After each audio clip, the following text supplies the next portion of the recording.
Have you ever wandered through a yard sale or a flea market and found yourself admiring an old flashlight or maybe some salad tongs? I didn't think so, but here in Rochester is an artist who has a deep appreciation for product design and a unique way of breathing new life into old household items. Meet Dan Bentley, the artist behind Retrobots.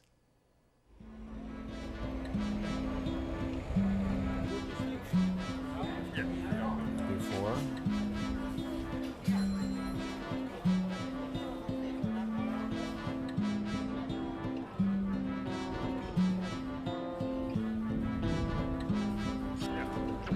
That's cool, but it's probably reproduction. Yeah, made in China. Thank you very much. What are you thinking on these? I would like you to tell me. I'd give you $1 for it. You know what? I'll take $1 for it. My name's Dan Bentley. I'm from Rochester, New York, and I'm an artist that recycles vintage products into sculptures so that we can continue to enjoy them. Old aluminum kitchenware stuff is cool. Schrader's Truly Delicious Hots and Steamers containing round steak. Made in Minnesota. Yeah, that's cool. I mean, these are arms, or bent up, they're good feet. And it's $1.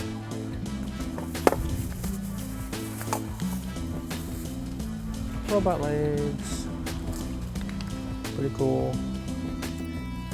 I spent 35 years in product design and really gained an appreciation of iconic design work, and I see a lot of it going by the wayside because it's been replaced by more modern products, and I just think that design is great enough that we need to continue to enjoy it.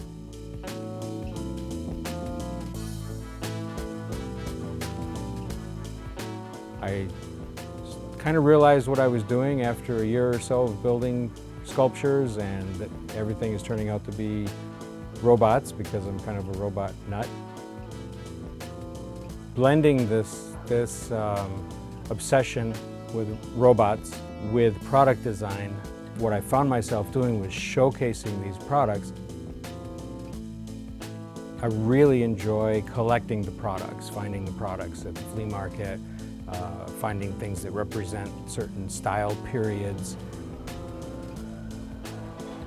I wind up with this collection of pieces, and sometimes it's 2 or 3 sets of things I might use for feet, but I just start puzzling pieces together.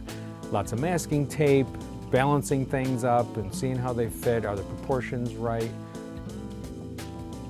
And once I do decide that these are the pieces, then I start figuring out how am I going to put them together.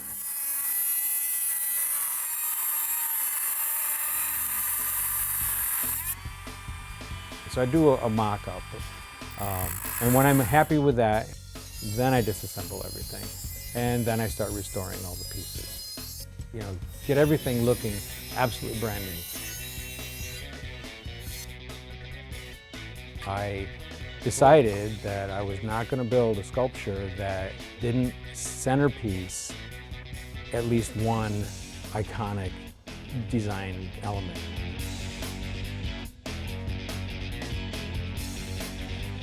You know, once people look past the robot, which is what their first reaction, then they start to realize, oh, that's a percolator, and my mom had one of those, and isn't that cool?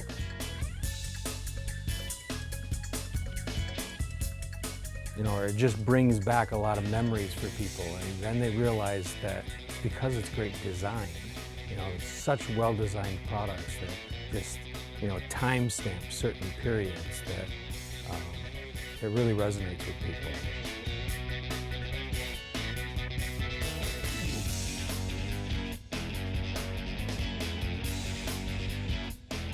I'll see a product and know that that's going to be a torso, or that's a head, or those are legs, and you know, and I know that has to be pretty much unchanged in the sculpture. My primary goal is people's appreciation of those products that I've chosen to feature. That, you know, past the humor or the whimsy of the robot, they realize that that product that they're looking at is a very cool designed product, and it's just not done like that anymore. I can't let it off the bench. It's not done for me until it makes me smile. That I see that it has a personality, it has a character. Sometimes it's whimsical, sometimes it's more serious.